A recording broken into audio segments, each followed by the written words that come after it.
Bismillahirrahmanirrahim. Elhamdülillahi Rabbil alemin. Ve salatu ve selamu ala Resulina Muhammed diyor. Sizlere selamların en güzeliyle selamlayarak sözlerime başlamak istiyorum. Esselamu aleyküm.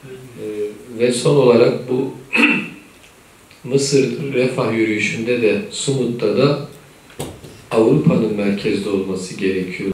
O yüzden Cengiz abinin dediği gibi ipleri daha çok aslında ipte onların destekçisi olacağız. Bu noktada da bulunduğumuz pozisyonun bir önemi yok.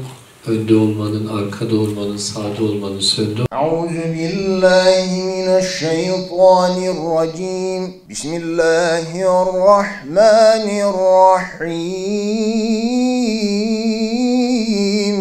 Laqad sadakallahu rasulehu'r-ru'ya bil-haqq. Letedhulunnel mescidel harame inşa'allahu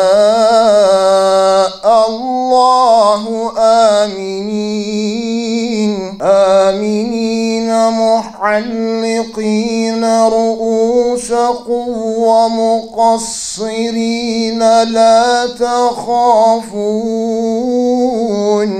فَعَلِمَ مَا لَمْ تَعْلَمُوا فَجَعَلَ مِنْ دُونِ ذَلِكَ فَتْحًا قَرِيبًا وَالَّذِي أَرْسَلَ رَسُولَهُ بِالْهُدَى وَدِينِ الْحَقِّ لِيُظْهِرَهُ عَلَى الدين كله وكفى بالله شهيدا.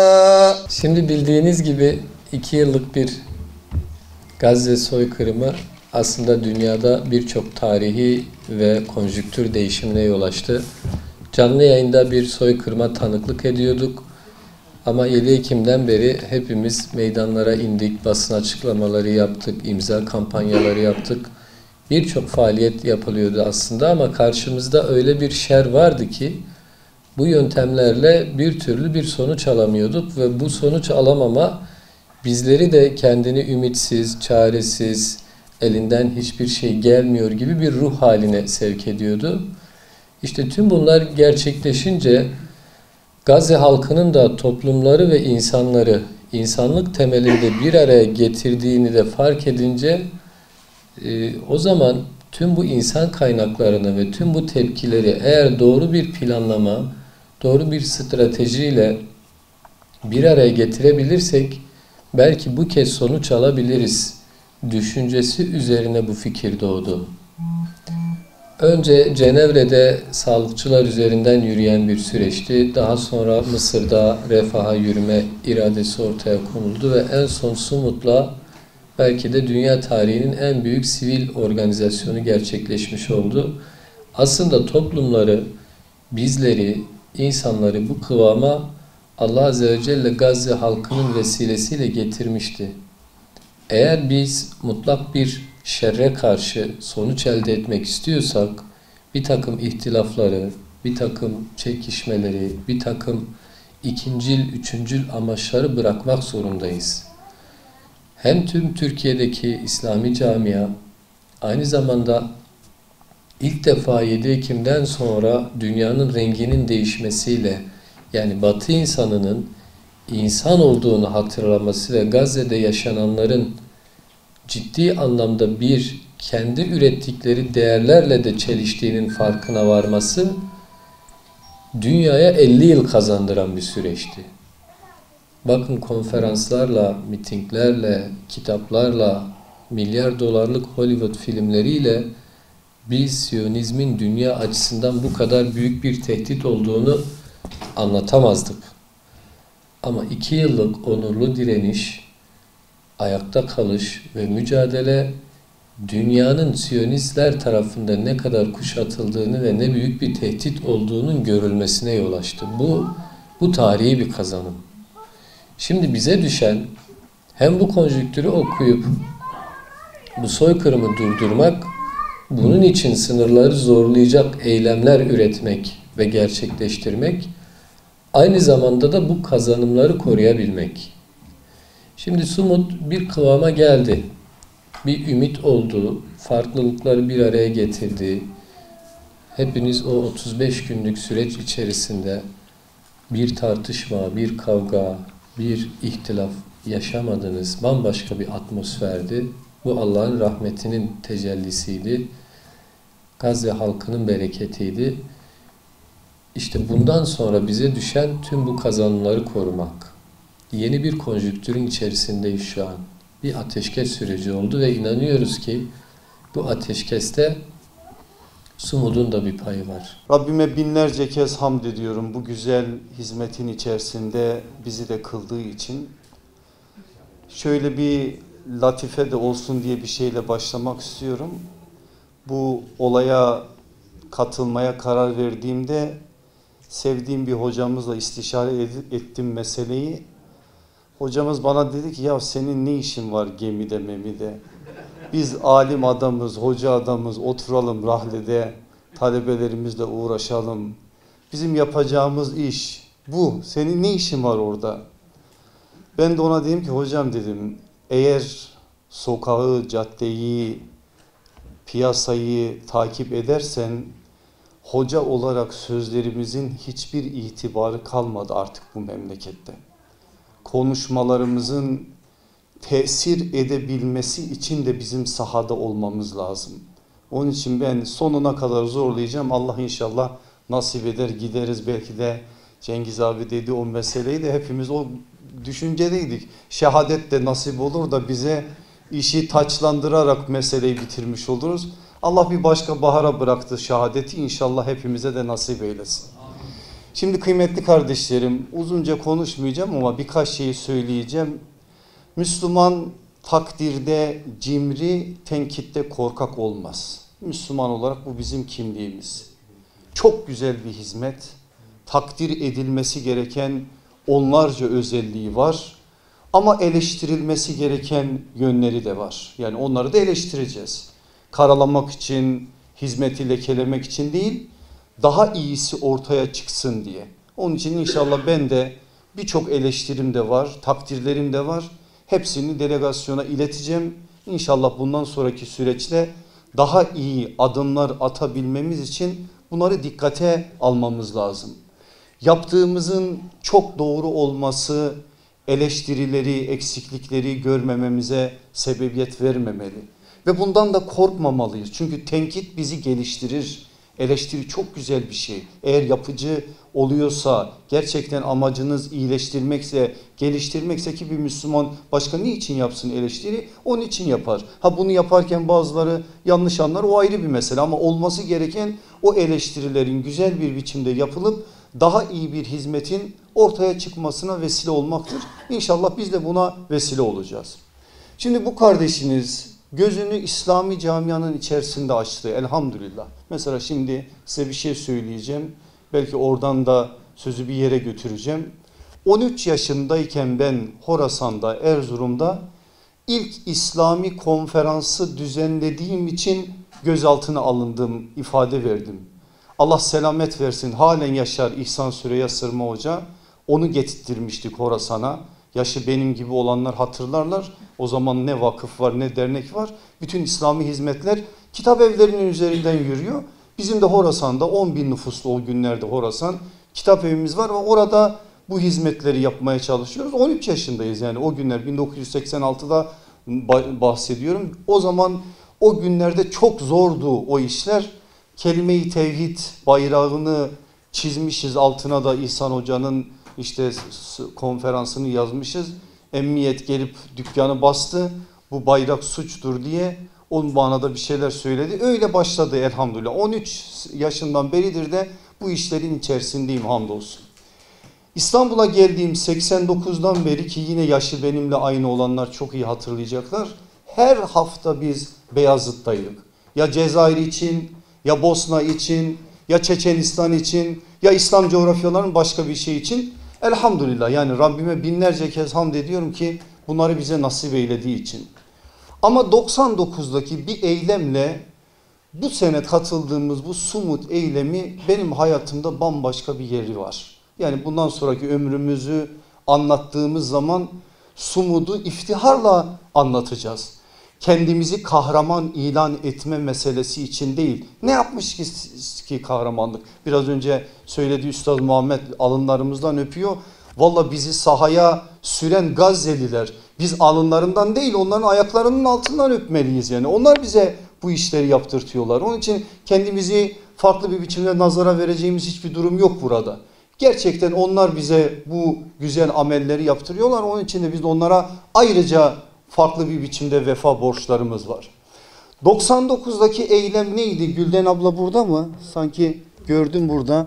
Burada. Gülden abla iyi hatırlar. El ele eylemiydi. Başörtüsü için Türkiye'de el ele eylemlerinin zinciri oluştu. Çok güzel bir çalışmaydı. Ben de o çalışmanın icrasındaydım. O kadar güzeldi ki hatırlayanlarınız muhakkak vardır.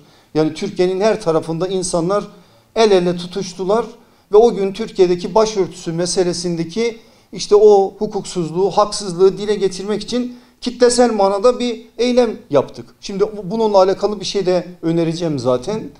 Elhamdülillah ne kadar fayda verdiği, Türkiye'deki o günkü o sıkıntıyı giderme adına nasıl bir ortam oluştu, o işin ayrı bir boyutu. Ama çok önemli bir kitlesel eylemdi. Sumut da öyle. Bakın 2 yıllık süreç içerisinde bu kardeşiniz belki yüzlerce programa katılmıştır. Yüzlerce etkinliğe katılmıştır. Eleştirdiği için siyaseti bir sürü iş başına gelmiştir. Selamı sabahı kesen bir sürü dostu olmuştur şu süreç içerisinde. Sadece bazı eleştirileri yaptığı için. Ama hiç umurumda mı? Vallahi ben Allah için yaptığıma inanıyorum. Onun için diğerlerini hiç umursamıyorum bile. Ama nihayetinde hepimizin içinde bir kırgınlık vardı ya. Bir somut bir şey yapamadık ya, bir şey yapamadık. Bu süreci, Gazze'deki bu zulmü, ablukayı sona erdirmek için bir şey yapamadık diye hepimizin yüreği yanıyordu. Somut bir şey yaptırdı elhamdülillah Cenab-ı Hak bize. Yani Mısır'a da gittik. Ben Mısır'a bir gün sonra gittim hacdan geldiğim için, ama Mısır'a giden işte Faruk vekilimiz, diğer arkadaşlar da var. Davut kardeşimizle de Mısır'da beraberdik. Ama Mısır'daki süreç çok daha kısa sürdü. Bu sefer daha fazla sıkıntıları vardı, sorunları vardı. Yol uzundu, yol riskliydi. Her şeye rağmen Cenab-ı Hak bu işin bir parçası bizi kıldığı için ona binlerce kez hamdolsun. İnşallah bundan sonraki süreç hepimiz için şu: ne riyaya ne ucuba kapılmadan bu süreci Gazze'nin hayrına dönüştürmek. Riya nedir? Amele biliyorsunuz şirk katmaktır. Amele başka mülahazalar katıp oradan bir şey elde etmektir. Ucup da ameli büyütmektir. Yani yaptığımız sanki çok büyük bir işmiş gibi, haşa, o yapılan ameli Allah'a fatura etmektir. Bu iki yanlışa da düşmeyeceğiz.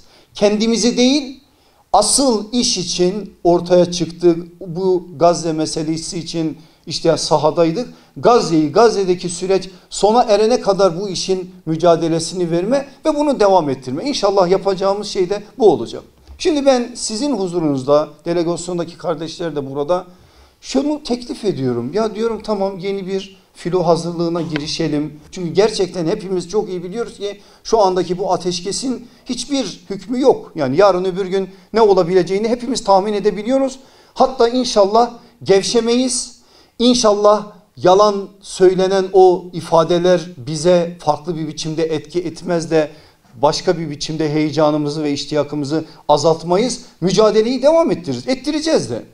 Ama yapamaz mıyız acaba bu el ele eylemini global sumut filosunun bütün bileşenlerini de katarak sadece Türkiye için değil, bütün dünyayı da ayağa kaldıracak şekilde Siyonizm için el ele diye bir eylem, Gazze için el ele diye bir eylem, kitlesel anlamda bütün insanlığa bu meseleyi ulaştırma adına böyle bir eylem yapabilir miyiz, yapamaz mıyız? Valla konuşalım bunu. Yani bu önemli bir şey bence. Yani bu en azından meseleye daha fazla farkındalık uyandırma açısından da önemli bir şey. Bu mesele bir gündemimizde olsun. Çünkü filo şu bu falan işi uzun olan işler, hazırlık aşamaları uzun ama bunu önümüzdeki hafta bile eğer ciddi bir hazırlık yapabilirsek yapabileceğimiz bir eylem. Bu eylemi bir değerlendirelim derim. Yani bunu ben sizin huzurunuzda teklif ediyorum. Artık inşallah böyle bir değerlendirmeye bunu tabi tutalım.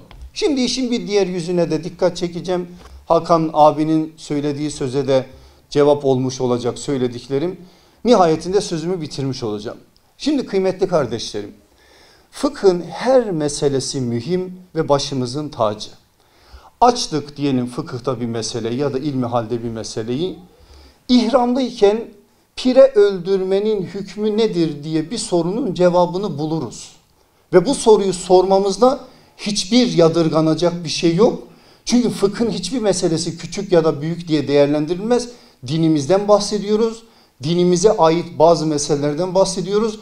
Bunlardan bahsettiğimiz zaman da meseleleri farklı bir biçimde değerlendirmeden çözümünü oluşturma adına gayret içerisinde oluruz.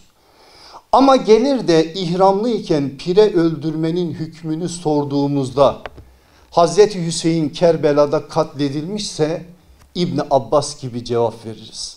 Utanmıyor musun ya bu soruyu sormakta? Hüseyin'in kanını sizin ellerinizde. Siz Kerbela'da Hüseyin'i şehit ettiniz. Şimdi buraya geldiğinizde bu soruyu mu sorarsınız diye İbni Abbas bu soruya böyle cevap veriyor. Ben de Türkiye'deki bazı kardeşlerime bunu söylüyorum ya. Utanmıyor musunuz ya siz bu meseleyi konuşuyorsunuz? Utanmıyor musunuz? Halen bu meseleleri gündem ediyorsunuz. Gazze'de binlerce insan şu anda halen enkazın altında. 2 milyarlık İslam ümmetisiniz. Siz o fıkha uygun bir biçimde mahremiyet esaslarını koruyarak bir filo düzenleseydiniz biz de ona katılsaydık. Onu yapamamışsınız. Her türlü şeyden geri durmuşsunuz. Şimdi kalkmış o işte burun kıvırarak alay ettiğiniz elin gavuru dediğiniz adamlar bu işi yapmış. Biz de o elin gavuruna mecbur kalmışız, bu filoya katılmışız. Yok mahremiyet meselesi, yok bilmem şu meselesi, yok bilmem bu meselesi. Hele bazılarının söylediği sözleri duydunuz bu süreçte. Bu kürsüden söylemek bile istemiyorum onları. Bunları söylemek inanın ki İbni Abbas gibi aslında hakareti hak eden insanlara verilecek cevabı onlara ulaştırmak gerekir. Onun için nerede neyi konuşacağımızı iyi bilelim. Şu anda öyle bir şey var ki şurada bir yangın olsa o yangını söndürmek için birçok şeyi biz yapmak durumunda kalırız. Gazze'deki süreç de böyle. Bunun için biz eğer yapabiliyorsak kendimiz yapalım. O zaman her şeyini güzel bir biçimde planlayalım yapalım. Ama olmuyorsa bilelim ki Siyonizm tek başına Müslümanların mücadele edebileceği bir güç değil. Çünkü küresel bir kötülüktür Siyonizm. Ve insanlığın kılcal damarlarına kadar sirayet etmiş, her türlü yönetimi de esir almış, yönetimlerin bütün iplerini elinde tutan organize ve küresel bir kötülük. Bu küresel kötülüğe karşı bizim İstanbul'da, Ankara'da, işte Urfa'da 3-5 tane vakıfla bir araya gelerek onlara karşı verebileceğimiz bir mücadelede ortaya bir başarı ortaya çıkarmamız çok mümkün değil. Mecburen insanlık ortak paydasında aydınlık vicdan sahibi insanlarla çağdaş hılful fudullar kırarak o hılful fudul zeminlerini geliştirerek bunu yapmamız lazım.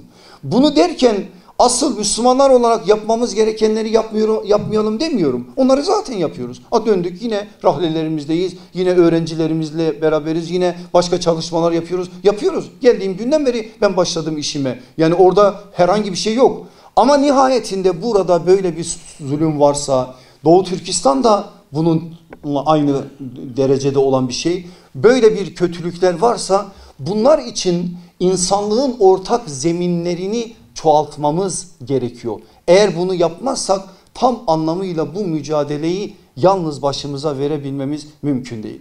Onun için ne olur, yapılan hiçbir işin magazinleşmesine fırsat vermeyin. Gazze bize bu ilhamı verdi ve bunun arkasının daha güzel geleceğine inanıyoruz. İnşallah bu uğurda daha nice güzel hizmetleri Allah bizlere nasip etsin diye dua ediyor. Hepinizi Allah'a emanet ediyorum. Esselamu Aleyküm ve Rahmetullahi ve Berekatuhu. Bismillah ve elhamdülillah. Salatu ve selamu ala Resulillah.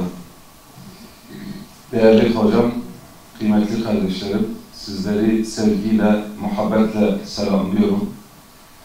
Allah'ın selamı, rahmeti, bereketi üzerimize olsun inşallah. Kıymetli kardeşlerim, yani bizim öyle bir kardeşliğimiz oluştu ki tamamen hesapsız ve sadece Allah'ın rızası için, Gazze'deki kardeşlerimiz için Rabbimiz sadece dünyanın dört bir tarafından değil, bizim ülkemizin de dört bir tarafından bizi bir araya getirdi ve kalplerimizi birbirimizle ısındırdı. Sevgimizi, muhabbetimizi de pekiştirdi. Şunu söyleyeyim, Gazze öyle bir şey yaptı ki sadece Müslüman halkları değil, insanlığı da bir araya getirdi. Vicdanlı, merhametli insanları da bir araya getirdi. Gerçekten bu konuda bunun da bu yönden de bir bereketini gördük. Evet, yani bir can çok önemlidir. Bir can için insan her türlü mücadeleyi verir o canın sağ kalması için ve onun zarar görmemesi için. Ancak şöyle bir gerçeklik de var ki Irak'ta da biz katledildik, Suriye'de de biz katledildik, işte Myanmar'da da biz katledildik, dünyanın dört tarafından katledildik ama kimse sesimizi duymadı. Yalnız Gazze'de bu şehit olan kardeşlerimiz dünyayı uyandırdı. Hatta diğer İslam ülkelerinde biz katledilince bırakın bizi birleştirmeyi, bazen birbirimize düşerdik. Biri şu grup haklı, biri şu grup haklı de kendi aramızda birbirimize düşerdik ve bu da Siyonizmin işine yarardı. Ama Allah'a hamdolsun Gazze öyle bir ortam oluşturdu ki şu an tüm Müslümanlar ve gerçekten tüm Müslüman halklar aynı şeyi söylüyor ve aynı noktada duruyor. Bu konuda mazlumların yanında halklar olarak söylüyorum tabii. Zalimlerin tam karşısında duruyor.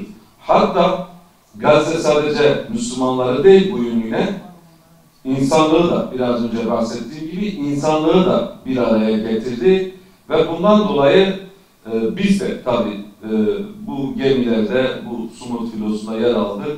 Biraz önce orada otururken de söyledim.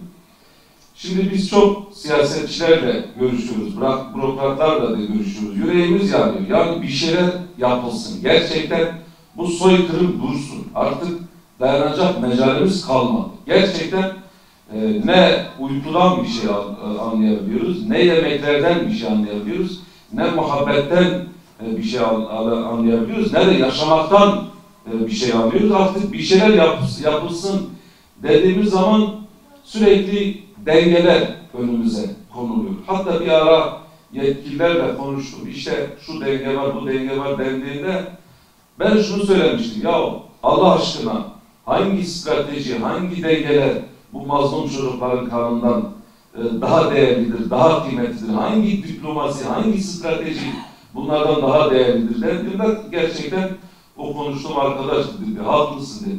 Hiçbir strateji bunlardan da daha kıymetli değil.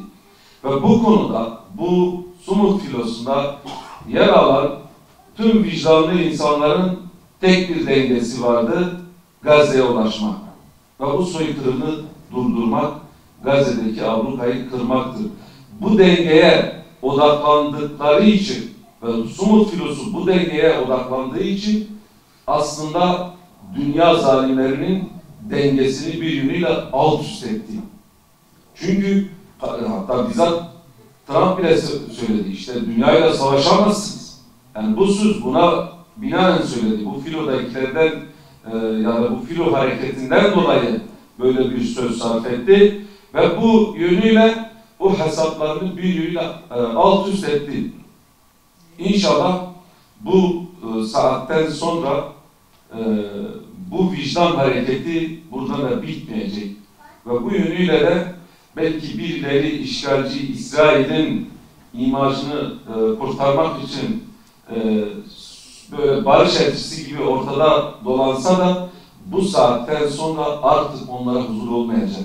Onlar kendilerince Filistin'i işte Gazze'yi gasp ederek, işgal ederek bir huzur ortamını kendine oluşturmaya çalıştılar. Ama bu saatten sonra bu işgalci İsrail'in her bir ferdi gideceği her yer onlara cehennem olacak.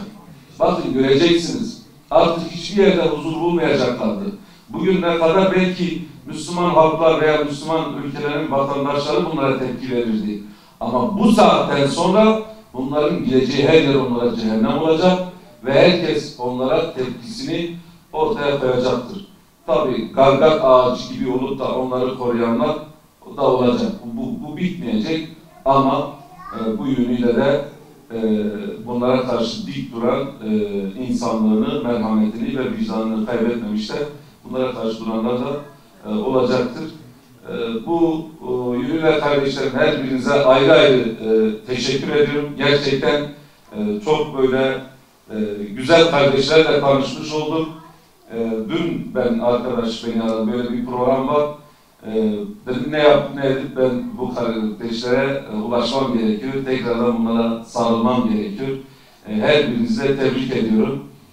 Rabbim istikametten bizi ayırmasın ve bir an önce Gazze'yi, Kudüs'ü özgürleştirsin ve Siyonizmin kalıntısını yeryüzünden bırakmasın diyorum. Esselamu Aleyküm ve Rahmetullahi ve Berekatuhu. Bismillahirrahmanirrahim. Elhamdülillahi Rabbil alemin. Vessalatu vesselamu ala khatemil enbiya vel murselin seyyidina Muhammed ve ala alihi ve sahbihi ve men sar ala nehcihi ila yevmiddin. الإخوة الكرام الحاضرون أستاذ الفاضل الأخي البرلماني كل الإخوة الأبطال المشاركين في أسطول الصمود وكل الإخوان في تركيا العزيزة الذين وقفوا مع إخوانهم في غزة أحييكم بتحية الإسلام السلام عليكم ورحمة الله وبركاته. جئت لأعبر لكم عن ما فعلتموه في هذا الحدث الكبير الذي قمتم به في إخراج أسطول الصمود والمشاركة فيه والوصول إلى فلسطين، لأني لا أعترف بشيء اسمه إسرائيل. أنا أعرف وطني فلسطين هو المحتل، فأنتم وصلتم إلى فلسطين الأرض المحتلة. جزاكم الله خيرا. تكبير! الله أكبر! تكبير! الله أكبر! تكبير! الله أكبر! وأنا أقول لكم أنكم فعلتم ثلاثة أشياء مهمة جدا في أسطول الصمود. على مستوى العالم أنتم قلتم للعالم كله أن هناك من لا يسكت عن الظلم ولا يقبل بازدواجية المعايير كما تفعلون في القضايا الموجودة في العالم، مثل ما يجري في أوكرانيا وما يحصل في فلسطين وهذه الازدواجية للعالم. أنتم في هذا الأسطول قلتم أن هناك في هذا العالم من لا يقبل هذا الظلم ولا يسكت عنه ومستعد أن يخرج ويجوب البحار حتى يصل من دول إلى دول حتى يقول لا لهذا الظلم. في الموضوع الثاني ما فعلتموه كمسلمين، وهذا الأمر حقيقة مهم جدا، لأن بعض الذين كانوا يشاهدوا قالوا أن هذا الأسطول لا يوجد فيه، انظروا كيف الكفار يسندون فلسطين ولا يقبلون ما يجري بفلسطين، ولكن المسلمين للأسف يسكتون. أنتم قلتم هذا غير صحيح. المسلمون هم أكبر المجموعات اللي كانت موجودة في أسطول الصمود، وعلى رأسها الإخوان الذين خرجوا من تركيا كأكبر وفد مشارك في أسطول الصمود، وهم كلهم مسلمون. فأيضا جزاكم الله خيرا على هذا الأمر، وهذا هو نهج وامتداد لما كان يفعله أجدادكم في الدولة العثمانية من نصرة للمظلومين على طول التاريخ. في العنوان الثالث يا إخواننا فيما يحصل في فلسطين في غزة، أصعب شعور نشعره نحن كفلسطينيين وما يجري لنا أننا كنا نشعر أننا لوحدنا، تركنا لهذا العالم الظالم، لهذا المجرم نتنياهو، ولهذا الأرعن ترامب يقصف ليل نهار ويقتل أهلنا في غزة ليل نهار، أطفالا ونساء وشيوخا، لم يبقوا حجر على حجر. 80% من غزة مدمر. هذا الشعور أننا لوحدنا شعور صعب، ولكن فيما جرى عندما خرج أسطول الصمود ووصل إلى فلسطين، إلى الأرض المحتلة، وتم الاعتقال.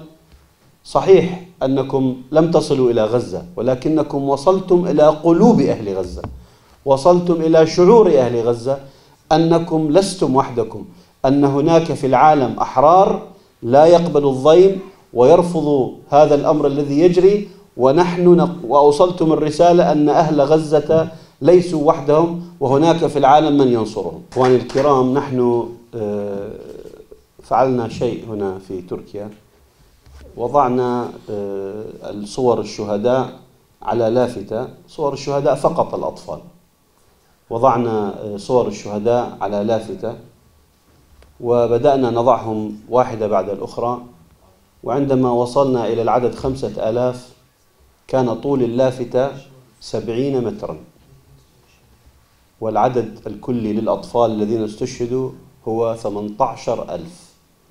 هذا لو إن شاء الله سترونها في يوم ما، نحن فرشناها وطبعناها، بلغ طولها 70 مترا. تخيل لافتة طولها 70 مترا، هذه فقط ل5,000 من الشهداء الأطفال، والعدد الكلي للأطفال 18,000. حجم الألم في غزة كبير، وحجم الدمار كبير، والاحتياج كبير جدا. وأنا لدي مقترح في هذا، أنا فقط أقول يعني، وهو سيكون نجاحا كبيرا لو فكرنا. الآن الحصار موجود لم ينكسر، الحصار لا زال موجودا، وغزة بحاجة إلى الكثير كثير جدا، وهم يريدون أن يجبروا العالم حتى يعيدوا إعمار غزة أن يمر عبر البوابات التي يسيطرون عليها هم اليهود.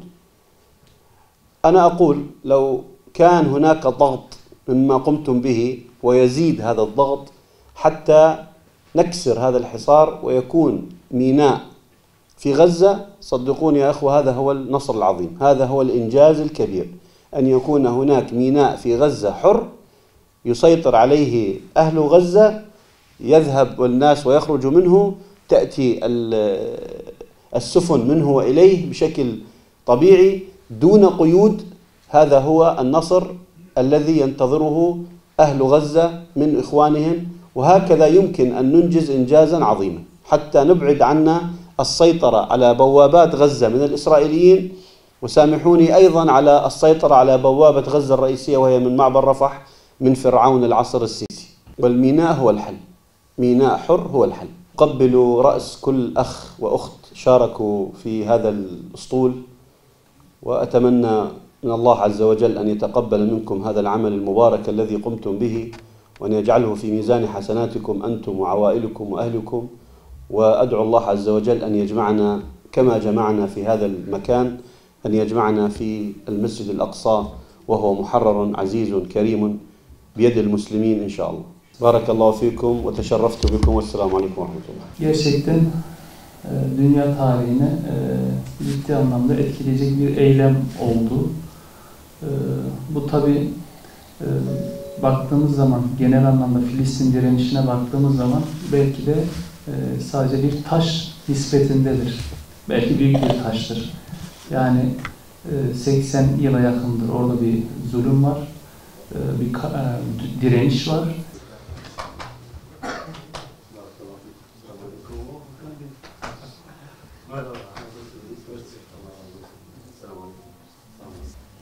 Şöyle yapalım. Zeynel Abidin Özkan, Mehmet Harput,